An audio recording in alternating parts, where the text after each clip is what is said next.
Selamat berjumpa kembali dalam layanan audio Sahabat Seperjalanan. Hari ini adalah hari Kamis 9 September 2021. Tema renungan dan saat teduh kita dengan judul Berkat dari Kerukunan. Berkat dari Kerukunan. Firman Tuhan terambil dalam 1 Korintus pasal yang ketiga ayat yang ke-6. Demikian bunyi firman Allah. Aku menanam, Apolos menyiram, tetapi Allah yang memberi pertumbuhan. Karena itu yang penting bukanlah yang menanam atau menyiram, melainkan Allah yang memberi pertumbuhan. Mari kita berdoa. Bapa yang di dalam surga ya Tuhan, sedemikian banyak pengajaran firman Allah bagaimana kami harus hidup di dalam kerukunan, hidup di dalam kebersamaan yang benar, yang kudus, dan yang selaras dengan perintah dan kebenaran firman Allah. Biarlah ya Tuhan, kami boleh menjadi pribadi hidup dalam kerukunan, karena dari sanalah berkat Allah akan terjadi dalam hidup kami. Dalam nama Tuhan Yesus kami berdoa, amin. Shalom sahabat seperjalanan yang dikasihi Tuhan. Kalau kita bicara tentang berkat dari kerukunan, kita bahas dulu tentang akibat dari ketidakrukunan. Apa itu akibat dari ketidakrukunan? Sahabat seperjalanan yang punya pengalaman-pengalaman hidup, akibat ketidakrukunan, silakan untuk bercerita. Bagaimana yang terjadi kalau kemudian rumah tangga itu tidak rukun, maka rumah tangga jadi neraka. Yang terjadi di dalam rumah tangga adalah teriakan-teriakan, saling memaki, saling memarahi, tidak mempercayai. Bahkan kemudian bisa terjadi juga tindakan-tindakan fisik yang bisa saling melukai. Di dalam sekolah, di dalam dunia pendidikan, bagaimana kalau tidak rukun? Sama juga. Anak-anak yang kemudian mengalami bullying dari semenjak kecil. Terjadi perbedaan-perbedaan oleh guru secara tidak sadar, ketidakadilan. Anak yang pandai, anak yang menarik, murid yang manis, itu lebih disayang, dipuji-puji, diucapkan berkali-kali. Namun melupakan bahwa murid-murid yang kurang baik, murid-murid yang punya latar belakang yang kurang baik, murid-murid yang punya masalah di dalam proses pembelajaran, bukankah mereka juga adalah murid yang harus dibimbing, yang harus dibina? Kalau guru hanya ingin mencari murid-murid yang baik saja, maka itu guru pemalas. Fungsi guru justru mengubah anak-anak yang sulit, murid-murid yang sulit. Para mahasiswa yang mengalami kesulitan karena satu dan lain hal. Karena kecerdasan setiap anak berbeda, setiap mahasiswa berbeda. Demikian juga di dalam rumah tangga. Setiap anak tidak ada yang sama. Anak saya 3, punya karakter yang berbeda satu dengan yang lain. Namun saya mencoba untuk melihat apa kelebihan dalam setiap anak dan apa kekurangannya. Lalu mereka diajarkan untuk bisa saling melengkapi, untuk bisa saling menopang, untuk bisa saling mendukung, untuk bisa saling menunjang. Sehingga mereka mengalami yang namanya itu di dalam kerukunan adalah kemenangan bersama, kebahagiaan bersama, keindahan bersama. Karena Allah menciptakan dari awal mulai penciptakan seluruh alam semesta, semuanya serba sepasang-sepasang. Dan di antara pasangan-pasangan saling terkait, saling menopang dari langit yang ada di atas. Bulan, bintang, cakrawala, sampai kepada apa yang ada di atas bumi. Sampai kepada apa yang ada di bawah bumi. Seluruhnya itu saling menopang, saling melengkapi satu dengan yang lain. Allah menciptakan segala sesuatu sudah di dalam bentuk kesatuan yang utuh sekalipun berbeda.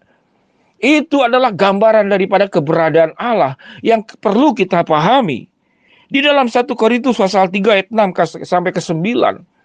Di dalam dunia pelayanan, di dalam dunia penginjilan, di dalam dunia pekabaran Injil. Di masa-masa Rasul Paulus pun mengalami konflik-konflik dengan Barnabas, di sini dengan Apolos. Namun Paulus menyadari dan Paulus berkata, aku menanam, Apolos menyiram, tetapi Allah yang memberikan pertumbuhan. Artinya, seluruh jerih payah kita, hebat sehebat apapun, sekaya apapun, sepintar apapun, seberpengaruh apapun dirimu. Tapi kalau tidak Allah yang memberikan pertumbuhan, apapun yang kita kerjakan bisa berada kembali kepada titik nol. Kalau tidak di dalam kehendak Allah. Sehingga sahabat seperjalanan perkataan di dalam ayat Allah yang memberikan pertumbuhan artinya segala upaya kita kalau tidak diberkati oleh Allah, Tuhan akan bisa kembalikan apa yang engkau capai di dalam katakanlah kesombongan, keangkuhan, sikap agul dalam bahasa Sunda, sikap jumawa yang berlebihan. Allah bisa turunkan kepada yang paling bawah. Tidak ada yang tertinggal di dalam dunia ini sekalipun dia kelihatannya kecil. Sahabat seperjalanan yang dikasihi Tuhan, kalau kita berbicara tentang jari-jari tangan kita, ada jempol, ada telunjuk, ada jari tengah, ada jari manis, ada kelingking.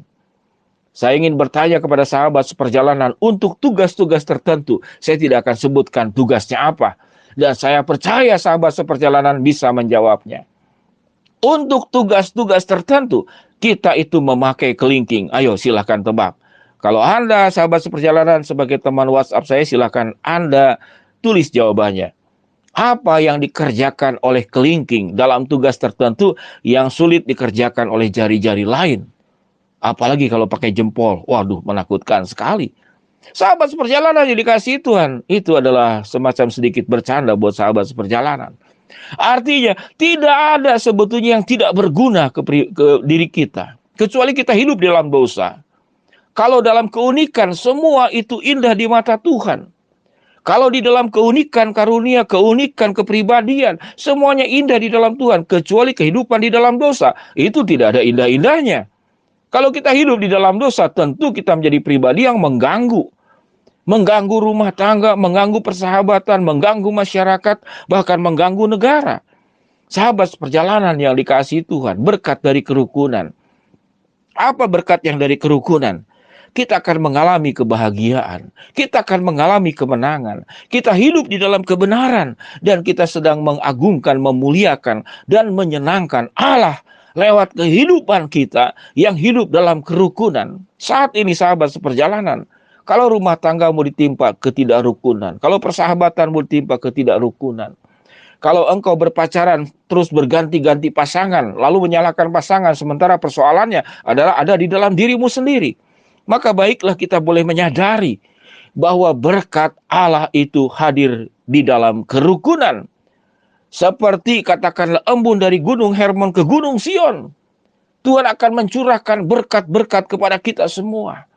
Sahabat seperjalanan yang dikasihi Tuhan, berkat dari kerukunan.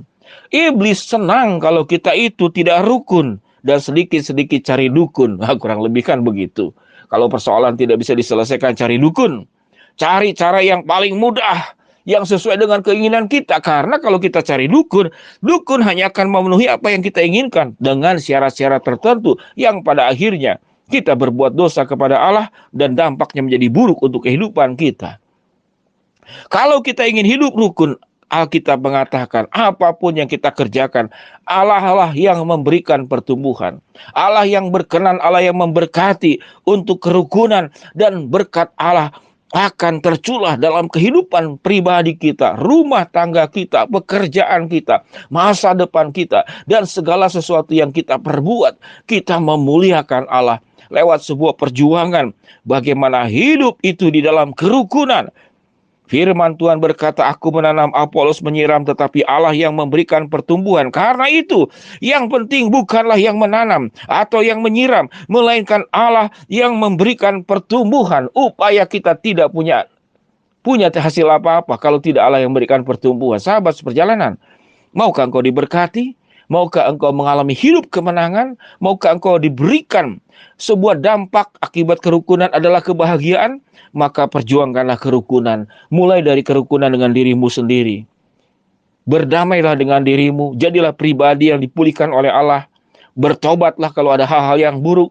Dan mulailah belajar untuk hidup dalam kerukunan. Mari kita berdoa.